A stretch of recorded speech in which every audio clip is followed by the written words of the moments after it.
Hey everyone, it's George from Blockchain DXB and today's the 6th of May 2024 and in comparison to last week guys, the numbers are definitely much better because on Thursday guys, the price of Bitcoin was hovering around the $57,000 range, isn't it? Today it is pumped up to $63,800, so we'll definitely go ahead and have a look at that. Now we do have a massive news guys, and that is to do with one of the biggest advocates of Bitcoin, and that is MicroStrategy, and they had an event guys on the 1st and the 2nd of May. And the event was focused on corporations and it was called as Bitcoin for Corporations. And at that session guys, Michael Saylor went ahead and unveiled Decentralized Identity Protocol. So in today's episode guys, I'll go ahead and discuss what is it that MicroStrategy's Decentralized Identity Protocol is. And it is called as Orange Protocol. Really interesting name to be honest. Now look guys, this begs this question. Do you take the red pill, blue pill or orange pill? Now orange pill guys stands for Bitcoin, isn't it? Now in today's episode I'll definitely go ahead and touch base on Decentralized Identity Protocol by MicroStrategy. Now unfortunately guys, we do have a negative news, and that is to do with Coinbase. And Coinbase and its CEO, that is Brian Armstrong, and they are facing a class action lawsuit alleging investors deception and illegal business practices. This is definitely not ideal, and the timing for this is really weird and odd, isn't it? But in today's episode guys, I'll definitely go ahead and give a breakdown on what this news is all about. Now look guys, whether we like it or not, regulations definitely have a very strong say in the trajectory and direction of Bitcoin, isn't it? Unfortunately, these setbacks will happen until and unless we reach 100% separation of money and the state. Now when will that thing happen? Truth be told guys, I really don't see it happening at least for the next couple of decades. Now we do have some positive news guys, and this news has to do with the former censorship king and the co-founder of Twitter, that is Jack Dorsey, and his company called as Block. They are dollar cost averaging into Bitcoin, so I'll definitely go ahead and discuss what this news is all about, because what they are doing guys is, whatever profit they are making, 10% of that they're going ahead and buying Bitcoin. This is a really smart move, isn't it? And maybe other businesses can do that as well. Now towards the end guys, we do have some massive news, and that is regarding one exchange called as BTCE, and the operator guys has pled guilty to money laundering conspiracy charges. Now here's the interesting bit guys. What the charges is claiming is that the exchange moved over $9 billion worth of transaction, and this news guys is directly from the Department of Justice. So in today's episode I'll definitely go and have a look at that. So quite a lot of cover guys in today's episode, and like we do in every Crypto and Coffee at 8 podcast, I'm going to be discussing two news from Dubai, UAE and the Middle East. Now the first news guys is an absolute massive news, and that is to do with Cardano Foundation, and they have partnered with Dubai Blockchain Center. So I'll definitely go ahead and touch base on this news. Now look guys, Cardano Foundation, they do have a summit coming up later on in Dubai. And last year guys, I did go ahead and interview the CEO of Cardano Foundation, and I was supposed to interview him this time during the Token 2049 as well. But unfortunately due to the floods, I could not get a studio booked. But hopefully guys, later on towards the year, I'll go ahead and interview him once again. But in today's episode guys, I'll go ahead and discuss what this partnership is all about. Now look guys, this partnership is definitely great, not just for Dubai, but for the global cryptocurrency and blockchain world, isn't it? So definitely positive news. Now the second news guys is more of an article which is published by Arabian Business that talks about United Arab Emirates to be a testing ground for a series of game-changing consumer blockchain application. So I'll definitely go ahead and touch base on this news. So quite a lot of cover guys in today's episode. Let's kickstart with it right away. Welcome to the Crypto and Coffee at 8, the daily podcast that keeps you up to date on all latest developments in the world of cryptocurrencies, blockchain and NFTs. Join us Monday to Friday as you kick off your day with a cup of coffee and a deep dive into the exciting and rapidly evolving world of digital assets. We'll cover the latest news and trends in the cryptocurrency and blockchain space, as well as delve into the growing world of NFTs or non-fungible tokens and metaverse. Plus, we'll keep you updated on the latest developments from Dubai, UAE and the wider Middle East region. Whether you're a seasoned crypto enthusiast or just getting started, Crypto and Coffee at 8 has something for you. Our expert host will provide insight and analysis on the most important topics in the industry and help you stay up to date on the latest developments. We'll bring you interviews with leading figures in the crypto and blockchain space and explore the ways in which these technologies are changing the world around us, from the impact on traditional financial systems to the potential for revolutionizing industries and transforming societies. We'll cover it all on Crypto and Coffee at 8. So tune in and join us for a daily dose of Crypto and Coffee at 8 and let's stay ahead of the curve together. We'll start your day off right with the most important news and insights from the world of cryptocurrency, blockchain and the metaverse, and help you navigate this exciting and rapidly evolving landscape. In Crypto and Coffee a Day, the daily podcast covers the latest developments in the world of cryptocurrency, blockchain and the metaverse. We'll also bring you updates on the latest news from Dubai, UAE and wider Middle East region. This also includes a range of topics such as developments in the local and blockchain industry, including new projects and initiatives, regulatory updates, and policies related to cryptocurrency and blockchain in the region, local and regional events and conferences focused on crypto and blockchain, interviews with leading figures in Dubai, UAE and Middle East crypto and blockchain community, coverage of any significant news or events related to cryptocurrency and blockchain in the region. By covering these local and regional developments, in addition to the wider world of cryptocurrency and blockchain, Crypto and Coffee a Day aims to provide a comprehensive overview of the industry and its impact on the Dubai, UAE and Middle East region. Now before we kickstart today's episode, I have an important message, so check this out. Thank you to our sponsors for being part of the blockchain DXB journey. Firstly, Advanced Media.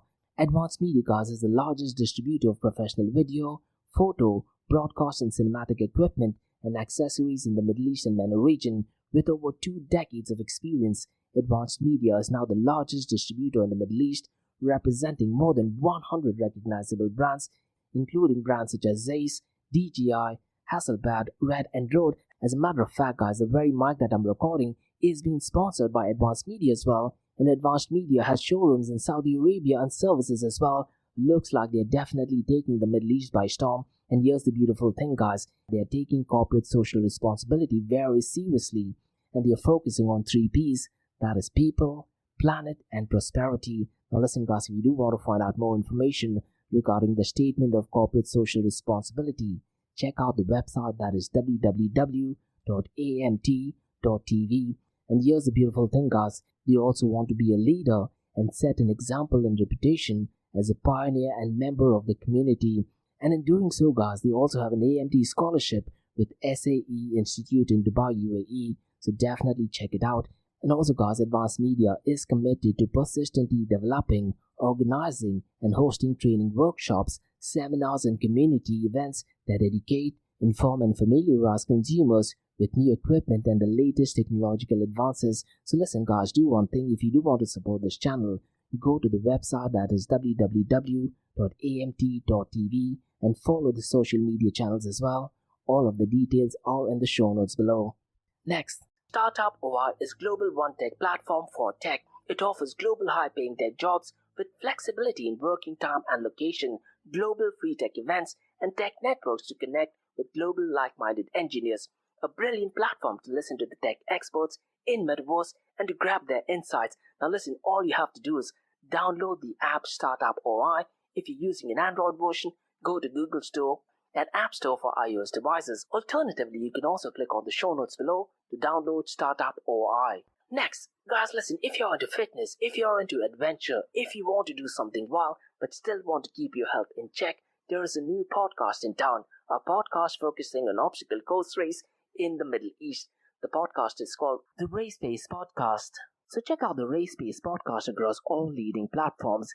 And the Race Pace Podcast is a peer-to-peer community-driven podcast where they talk all about obstacle course race in the Middle East, from Sandstorm to Spartan Race, from Tough Mudder to Desert Warrior Challenge, and also the Government Gov Games, and quite a lot more. The podcast has interviews with athletes locally and internationally to get inside scoop on how athletes prepare for obstacle course race. In the podcast, they also talk about interesting stories on why they are motivated to do obstacle course race. And that's not all. They also plan to release 7 NFTs. And these NFTs are no ordinary. These NFTs will represent every emirate in the UAE. And listen, guys, these NFTs are going to be absolutely massive. So do one thing. Go to Spotify, go to iTunes, go to any leading podcasting platform and search for Rise in the Obstacle Course Race podcast.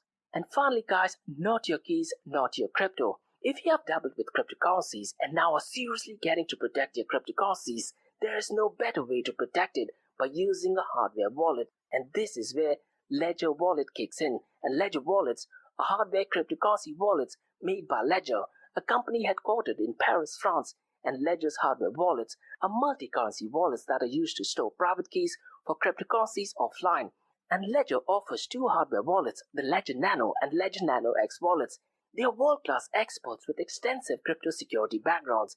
They continuously look for vulnerabilities in Ledger products in a constant effort to improve the level of security. Now, in today's world, securing these digital assets is a critical challenge, and this is where Ledger kicks in. So click the link below to buy your hardware wallet and support this podcast. It is a brilliant way to support this podcast. So what are you waiting for?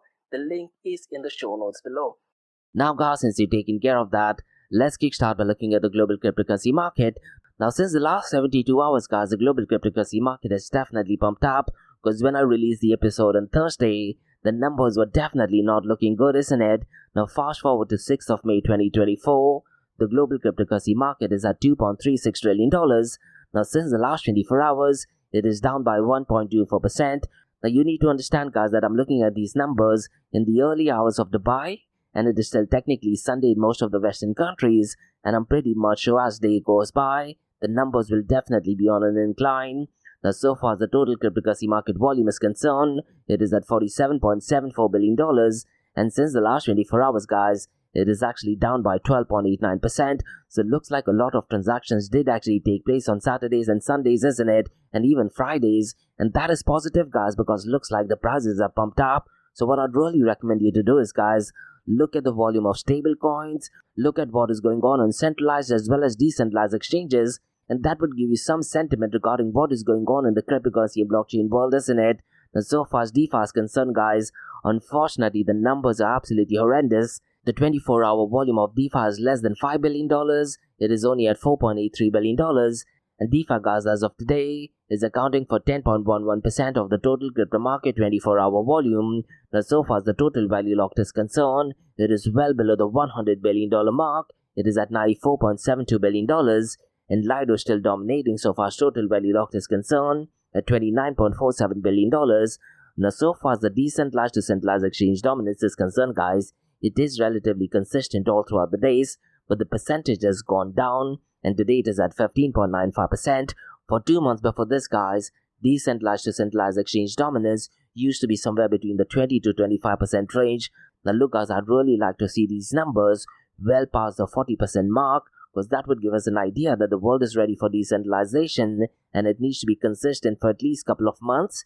Then we can confidently state that people are using decentralized exchanges.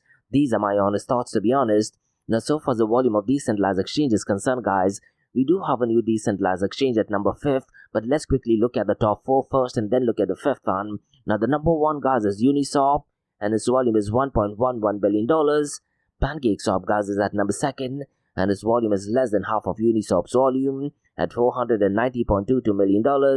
Radium, guys, is at number 3rd, and its volume is $406.94 million. Orca is at number 4th, and its volume is $332.40 million. And finally, guys, at number 5th, looks like we have a new exchange. It is called as Meteora, and its volume is $141.97 million. And look, guys, if you have any information regarding Meteora or have any user experience, mention them in the comments below, or just drop me an email to info@blockchaindxb.com. Now let me very quickly run through the volume of stable coins, guys, because the numbers are definitely not looking good. But what is great is that the prices are pumped up, isn't it? And this is exactly, guys, what I told on Thursday, because what happened on Thursday is that the prices of Bitcoin and Ethereum did drastically go down, but the volume of stable coins as well as decentralized exchanges increased, which just meant that people are probably parking a lot of the cryptocurrencies onto stable coins, isn't it? And looks like over the weekend they have gone ahead and purchased a lot of Bitcoin and Ethereum, and that definitely reflects the price as well, as it has definitely picked up pace since the last 72 hours. Now, so far as the volume of stablecoins is concerned, guys, it does account for 90.53% of the total crypto market 24-hour volume. Now, mind you, guys, I'm looking at these numbers via coin market cap, and if you look at it, let's say via CoinGecko or CoinDesk, there will be some difference between these numbers. Now, so far as the volume of stablecoins is concerned, there the USDT is still leading the pack with $35.12 billion, followed by Circle USDC, guys, which is at number 2nd, and its volume is $3.80 billion. And we have First Digital USD, guys, at number 3rd, and its volume is $3.41 billion. Now let me very quickly run through the market cap, 24-hour trading volume and dominance between Bitcoin and Ethereum, Because Bitcoin's dominance, guys, is definitely looking good. It is at 53.39%, and so far as Ethereum's dominance is concerned, guys, it is at 16%. Now regarding Bitcoin, guys, there was an interesting article that is being published that talks about Grayscale BTC, and looks like for the very first time there are inflows, and that has also led to the increase in the price of Bitcoin as well, isn't it? Now so far as the 24-hour trading volume of Bitcoin is concerned, guys, because I'm looking at these numbers in the early hours of the buy, it is only showing at $17.45 billion, and I'm pretty much sure, guys, throughout the end of the day, these numbers will definitely be increasing, and Ethereum's 24-hour trading volume is less than $10 billion. It is only at $8.24 billion. Now, so far as the market cap is concerned, guys, Bitcoin's market cap has gradually got pumped up since the last 72 hours. It is at $1.25 trillion, and Ethereum's market cap, guys, is at $376 billion. Now, look, guys, this particular week, I'm pretty much sure the numbers are drastically going to change. So what I'd really recommend you to do is, guys, keep a track on the 24-hour trading volume, compare these numbers with that of stablecoin volume, and also have a look at decentralized exchanges. Now granted, guys, I'll definitely be covering these in my Crypto and Coffee 88 podcast, but what I'd recommend you to do is check these numbers yourself as well. Because look, guys, when we talk about information, it's so critical that we look at information from first sources in it, and we need to be journalists ourselves now. And with the amount of data possible, it is really important to look at information from first source. Now let me very quickly run through the market cap of Metaverse and Gaming Protocol. I hate saying this, but it looks like Metaverse at this point of time is kind of dead, isn't it? Hopefully we see a resurgence in cryptocurrency and blockchain protocols that are connected to Metaverse. But so far as Gaming Protocol is concerned, guys, they're definitely looking good. So let me quickly run through the market cap of Metaverse and Gaming Protocol. Now the number one is Immutable X, and its market cap is at $3.21 billion, followed by Gala, guys, and its market cap is $1.61 billion. The number third, guys, is Beam, and its market cap is $1.35 billion. Now the number fourth, guys, is Axie Infinity, and if you look at its market cap is at $1.07 billion. Now I do very specifically remember, guys, when there was massive hype regarding NFTs, there was a lot of activity going on so far as Philippines is concerned, and I used to read so many articles that a lot of high-profile paying jobs, they were actually leaving the jobs, and they were actually getting actively involved in Axie Infinity. I did remember reading an article where a doctor did actually leave his job, and he actually went full-time into Axie Infinity that had more to do with NFTs and gamings. Now, so far the number 5 is concerned, guys, it is at Sandbox, and its market cap is $1.07 billion. Now look, guys, in today's episode, I'm going to be discussing a massive news regarding decentralized identity that is working on Bitcoin blockchain, isn't it? So what I want to do is, guys, before we go ahead and delve into that, I thought let me go ahead and discuss what decentralized identification is, because truth be told, guys, it is a fascinating concept, isn't it? So what I want to do is, guys, I want to go ahead and explain what decentralized identity is in the first place. Then I want to go ahead and discuss some of the positives and negatives of decentralized identity on blockchain. Now look, guys, I hate saying this at this point of time. It would make more sense for a centralized system so far as identification is concerned, because when you talk about blockchain technology, guys, we still need to figure out the whole blockchain trilemma problem, isn't it? So let me know, guys, what are your thoughts regarding what I have to say.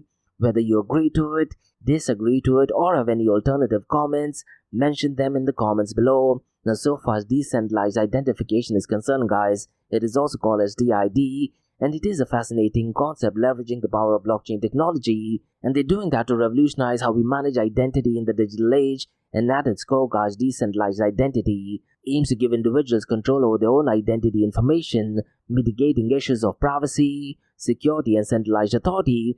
Now, traditionally, guys, identity verification has been centralized, relying on institutions such as governments, banks, or corporations to authenticate individuals, isn't it?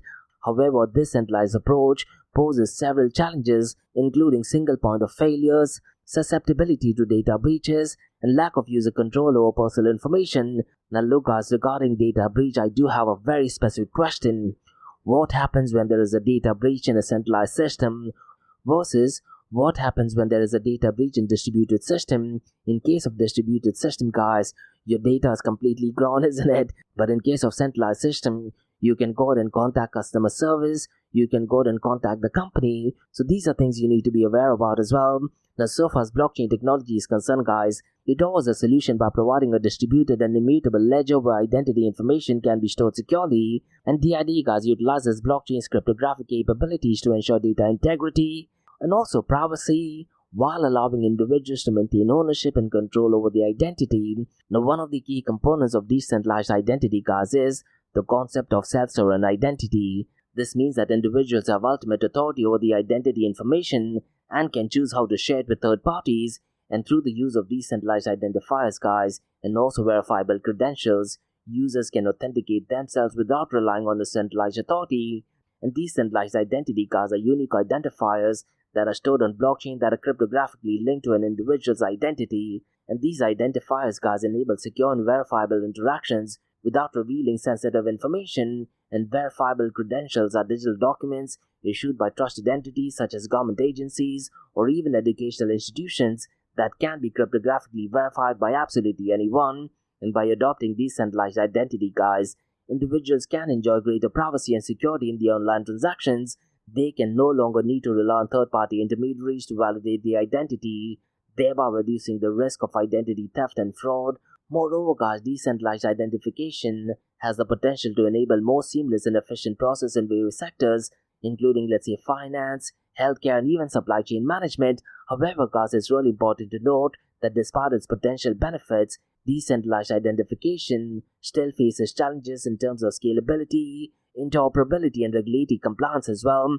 Additionally, guys, ensuring the security of decentralized identity system remains a priority as hackers continue to exploit vulnerabilities in blockchain networks, isn't it? Now look, guys, so far as decentralized identification is concerned, OpenAI's protocol, that is WorldCoin, they are trying to do exactly the same thing, isn't it? And they have definitely faced quite a lot of regulatory hurdles. Now look, guys, overall, decentralized identification on the blockchain definitely represents a significant step forward in remaining how we manage identity in the digital age. And by putting individuals in control over their own identity information, decentralized identification has the potential to empower users and transform the way we interact online. So this is some basic level information, guys, regarding decentralized identity, but let me go ahead and highlight some of the positives as well as the negatives of decentralized identification on blockchain. And later on, guys, I'll go ahead and share my thoughts and opinion on why a centralized system may still do the job, at least for now. But over time, when we solve the blockchain trilemma problem, then we can confidently state that it will be ideal to have decentralized identification on an open blockchain.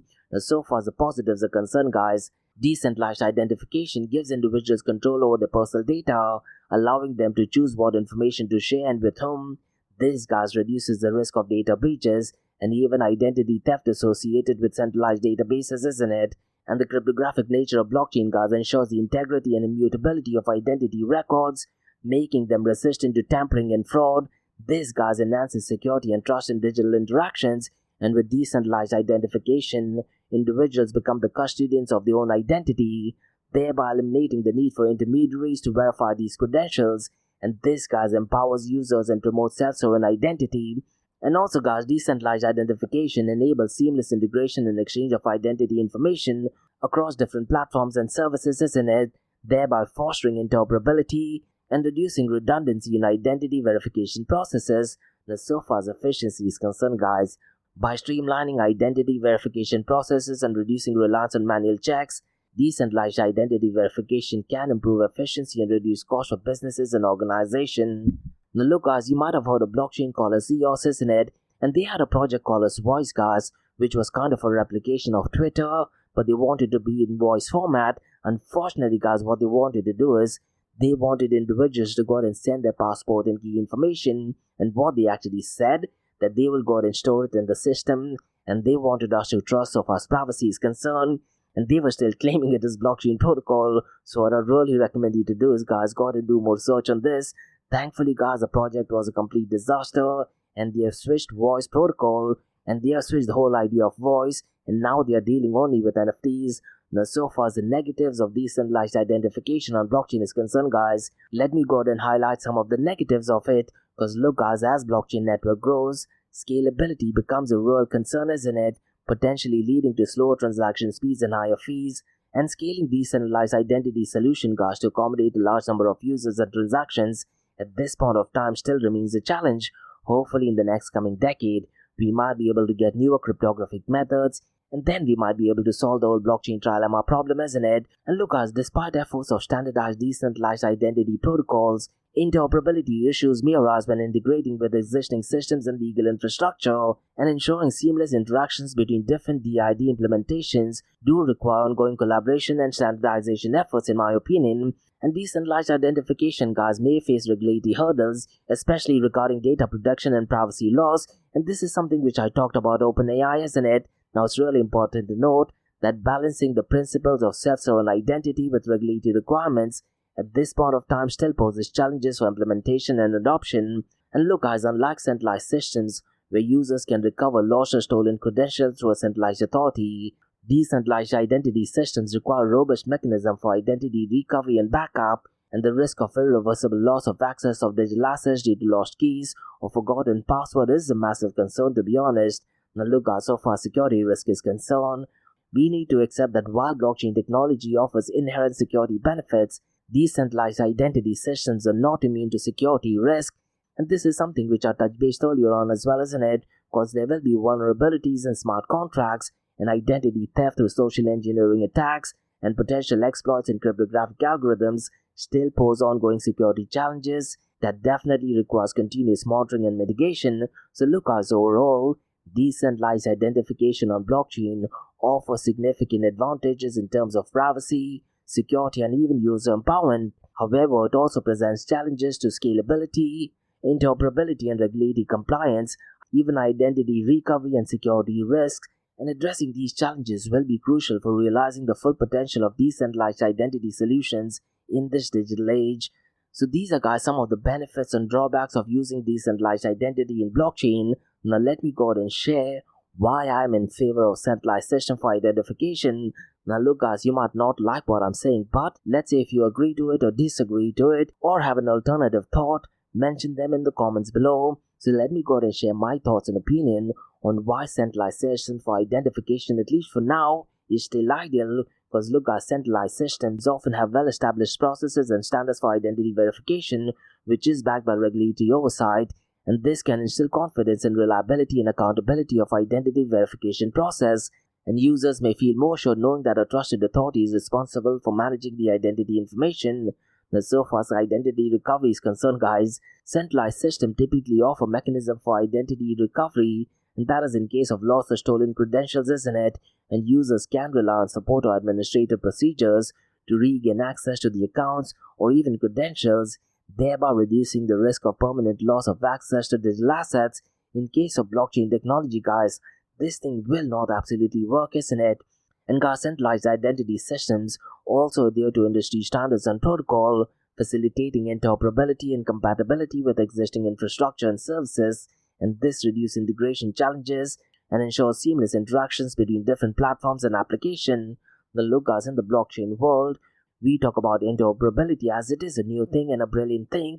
Now listen, guys, the interoperability protocol in the so-called Web 2.0 world has been in place for well more than 2 decades. So when we talk about interoperability in Web 3.0, we treat as though it is a massive deal. It actually should not. Interoperability is a basic requirement. Now granted, there are challenges to doing that, but look, guys, when you talk about blockchain technology, it is a system which is well over a decade, isn't it? And by this time, we should have already solved it. And another thing, guys, I need to talk about is regarding regulatory compliance. Now look, centralized systems are subject to regulatory requirements and also compliance standards, which may offer legal protections and assurance for users regarding the handling and protection of their personal data, and compliance with data protection laws and regulations may actually help mitigate the risk of privacy breaches and ensures user rights are upheld. And centralized systems, guys, can leverage centralized resources and infrastructure to achieve scalability and high performance, particularly in handling, let's say, a large volume of identity verification requests, and this can result in faster processing time and improved user experience compared to, let's say, decentralized systems, especially during peak usage. And this goes back to the point, guys, that I mentioned about yours. I very specifically remember once you go ahead and submit your passport details, it would have taken at least 7 to 10 days to get absolutely any response from them. This, in case of centralized world, can be done real time, isn't it? Now look, guys, you've definitely used centralized exchanges, isn't it? And when you go ahead and do your selfie, so far as facial recognition is concerned, you get a response in just a matter of few minutes, probably few hours, and the maximum it takes is 24 to 48 hours, isn't it? This is one of the benefits, unfortunately, so far as decentralized identification is concerned.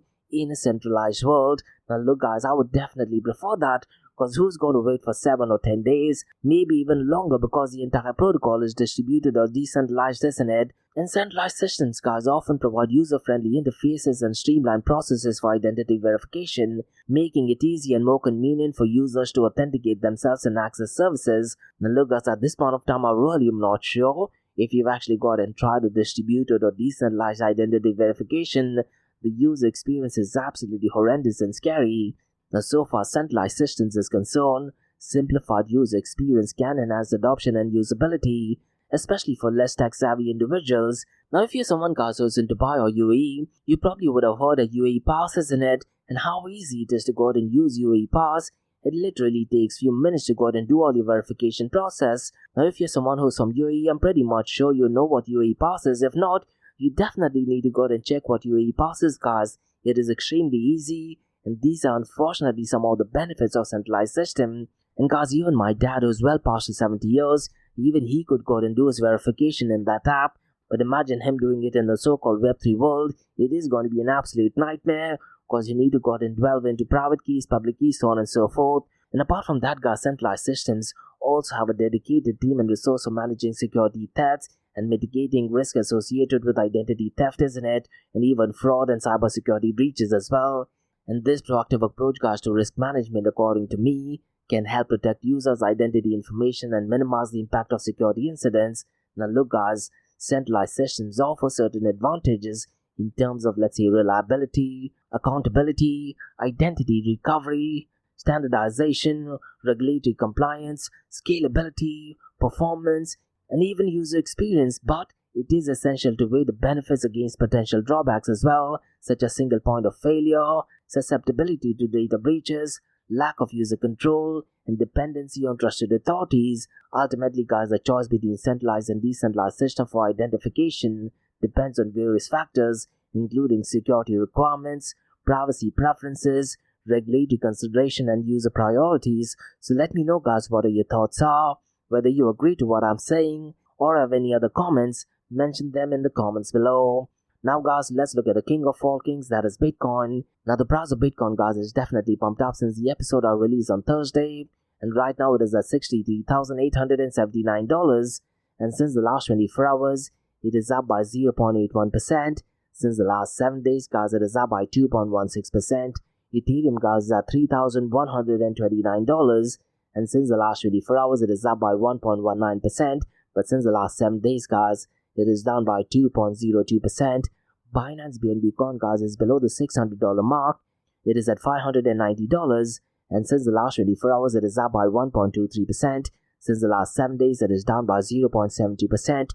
Now regarding Binance BNB Coin and Solana, guys, if you actually look at the market cap, there is a difference of well over $27 billion. And earlier this year, guys, there were questions if Solana could completely replace Binance BNB chain. Now for a few days it definitely overtook Binance BNB Coin so far as the market cap is concerned, but it has gradually fallen down absolutely miserably.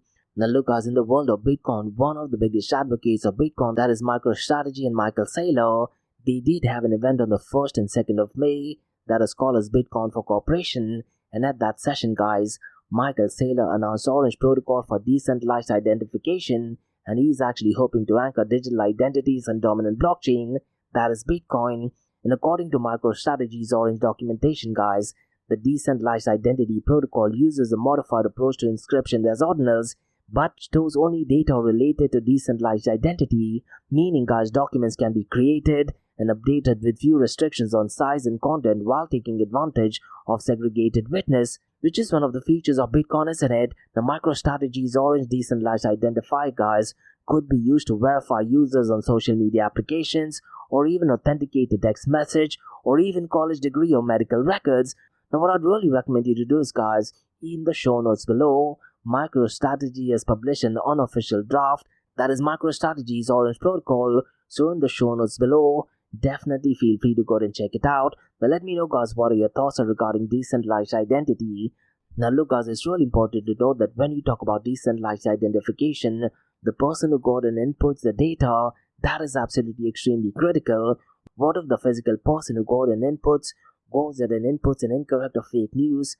because blockchain data is kind of immutable, fake news can also remain in Bitcoin ledger for an unlimited time. A classic example, guys, I can think of is, let's say, a college degree. I'm pretty much sure there will be a person who will go out and update the information, isn't it? What if someone is brave to go out and put another person's name because of the immutable nature of Bitcoin blockchain, guys? It could be possible to have fake college degree issued on Bitcoin blockchain as well, isn't it? Those are my honest thoughts. Now, guys, let's discuss some news regarding Coinbase. And Coinbase and its CEO Brian Armstrong, they are facing a class action lawsuit that is actually alleging them of investor deception and illegal business practices. Now, guys, let me go ahead and discuss some unfortunate news regarding Coinbase. And a class action lawsuit has been filed against Coinbase and its CEO Brian Armstrong, alleging that investors were misled into purchasing securities and that Coinbase's business model, guys, is illegal. Now, the lawsuit claims that several cryptocurrencies listed on Coinbase, including Solana, Polygon, Near, Decentralized, Algorand, Uniswap, Tezos, and Stellar Lumens, are actually securities. Now, the plaintiffs, guys, argue that Coinbase violated state security laws knowingly since its inception, but Coinbase has argued against this, stating that secondary crypto assets didn't meet security transaction criteria. Now, it's really important to note, guys, that this lawsuit is separate from Coinbase's ongoing legal battle with the US Security and Exchange Commission that has to do with token classification.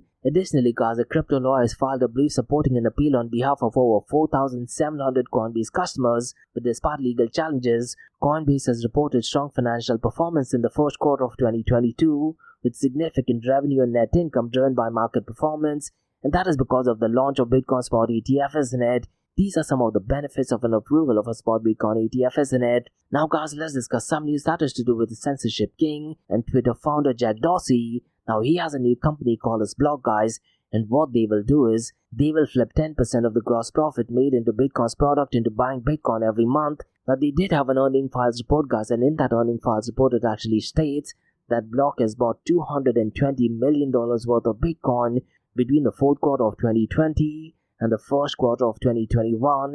And its latest earning report details, guys, that Block has 8,038 Bitcoin as of March 31st, 2024, which is worth around $573 million, with reported paper gains of $233 million. Now, according to the censorship king Jack Dorsey, guys, Open Protocol could benefit Block by helping it serve more people around the world faster. Now, it's really important to note, guys, less than 3% of company resources are dedicated to Bitcoin-related projects.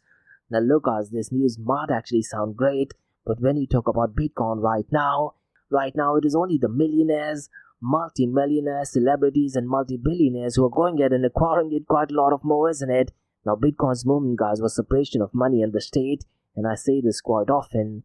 When you talk about the state, it looks like the role of the state has been replaced by multi-millionaires like Michael Saylor, his company MicroStrategy, even Jack Dorsey, and multi-billion-dollar companies like BlackRock, and even Block. And these are the companies, guys, who are utilizing a lot of Bitcoin, isn't it? So when you talk about Bitcoin, guys, it is definitely a peer-to-peer electronic cash system, but looks like it is managed by celebrities, multi-billionaires, multi-millionaires as opposed to states. So these are my honest thoughts. Now, guys, let's discuss some news regarding money laundering conspiracy. And BTC operator, guys, they have pled guilty to money laundering conspiracy. Now, the exchange, guys, was in existence from 2011 to 2017, and the exchange moved over $9 billion worth of transactions. Now, the defendant caused criminal losses in excess of $100 million. Now, the official news, guys, regarding this is by the Department of Justice, and it is in the show notes below. And what that filing actually states is that BTCE, guys, they relied on shell companies and affiliate entities that were similarly unregistered with FinCEN and lacked basic anti-money laundering, and looks like they did not have any KYC policies to electronically transfer fiat currency in and out of BTCE. And Vinny, guys, looks like he was a CEO and founder, set up numerous such shell companies and financial accounts across the globe to allow BTCE to conduct its businesses. Now, so far as this news is concerned, guys, a federal district court judge will determine any sentence after considering the US sentencing guidelines and other statutory factors. So these are the news, guys, from cryptocurrency and blockchain world. Now let's look at two news from Dubai, UAE, and the Middle East. And the first one, guys, is an absolute massive one, and that is regarding Cardano Foundation. And they have partnered with Dubai Blockchain Center. So let me go ahead and give out more information regarding this news, guys. The Cardano Foundation, guys, they are partnered with Dubai Blockchain Center for educational initiatives, And this news, guys, is definitely positive news, isn't it? Because the collaboration aims to expand Cardano community and educate enthusiasts. Now, so far as the certification program is concerned, guys, it is tailored for Cardano enterprise applications that is going to be launched pretty soon. And the training seminars are designed to educate and certify individuals and even organizations. Now, they're focusing on advanced features and enterprise applications that are currently going to be focused on Cardano blockchain, guys. And the utilization of educational materials are developed by Cardano's foundation experts, and there are customized training seminars to leverage content from Cardano Academy. Now, this partnership, guys, aims to enhance blockchain knowledge and adoption in the MENA region, and there will be long-term collaborations to offer certified courses as well. And Frederick Gregar, the CEO of Cardano Foundation, has emphasized the importance of education. And look, guys, I do have a standalone episode with them, where they were the ones who actually requested me to do the episode. So please feel free to go and check it out. Because one thing what I really liked about Frederick, guys, he was stressing on Web 3.0, and he was quite content with people using other blockchain as well. And in the interview, guys, he was focusing more about people getting educated on different blockchain protocols as well. Now, Dr. Marwan Al-Zironi, the CEO of Dubai Blockchain Center, guys, has highlighted mission's alignment for promoting blockchain education, and this collaboration targets a new generation of blockchain enthusiasts. Now, look, guys, the goal of this is to support application and understanding of Cardano's technology and commitment to improving blockchain integration across various sectors. Now, this partnership strengthens ties between Cardano Foundation and influential institutions in Dubai and Middle East, and Cardano Summit, guys, is actually going to take place later this year. This might be the second time they are doing it, because they successfully hosted one in 2023. Now, look, guys, Dubai is recognized as a leading location for blockchain technological advancement, isn't it? And Cardano Foundation aims to drive adoption and operational resilience in Dubai and the region. So definitely positive news. It'll be great if I have them as sponsors from a Crypto and Coffee Date podcast, isn't it? Now, guys, let's discuss second news. And this is a report which is published by Arabian Business that talks about UAE to be a testing ground for a series of game-changing consumer blockchain application. So let me go ahead and very briefly touch base on this news, guys. Because look, UAE is positioned as a testing ground for consumer blockchain application, isn't it? And Blockchain Live, guys, they have partnered with micromutech.ae, and they want to go ahead and launch the first fully on-chain music festival in UAE as well.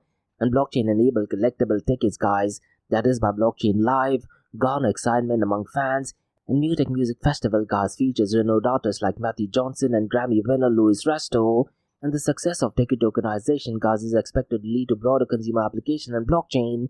Now, so far as Dubai is concerned, guys, we know it is a favorable destination, and it attracts crypto entrepreneurs and startups, isn't it? And BlockLive CEO, that is Paul Warren, has expressed confidence and anxiety about the initiative's success, and the potential for blockchain technology is unlimited, especially to enhance various aspects of event experiences. Now, so far as digital ownership is concerned, guys, this is where this partnership kicks in, because digital ownership of assets like tickets could become normalized. Now, the success in ticket industry, guys, is anticipated to attract global technology players in UAE. The examples of successful blockchain application in entertainment, isn't it? And so far as the infrastructure is concerned, guys, it definitely supports for scalable blockchain application and is expected to increase in the UAE as well. And local initiatives like Hadron FC and Super Team UAE has definitely gained a lot of traction, and there is experimentation right now with blockchain and content distribution and also royalty payments. And look, as Dubai's Department of Economy and Tourism, VARO, have regulated services that support ticketing as well, and crypto-oriented events like Token 2049 and even Crypto Fight Night have strongly adopted blockchain application as well. Now look, guys, so far as Middle East is concerned, it is definitely turning out to be a powerhouse in the entertainment industry. So UAE looks like it is a forward-thinking environment conducive to innovation and entertainment in the tech sector. So definitely positive news. So these were the news, guys, from cryptocurrency and blockchain world, from Crypto and Coffee Date, from Blockchain DXB. In case if you guys have any feedback or suggestion, mention them in the comments below. And guys, if you like listening to this podcast, please click on the follow button, give it a 5-star rating, and share the word across. And guys, please feel free to go and check out my website, that is www.blockchaindxb.com. Now for the next few minutes, there's going to be an Ask Me Anything series, where you listeners can ask any questions regarding Bitcoin, blockchain, beyond blockchain, cryptocurrencies, NFTs, DeFi, and Metaverse. So let's kick start with the Ask Me Anything series.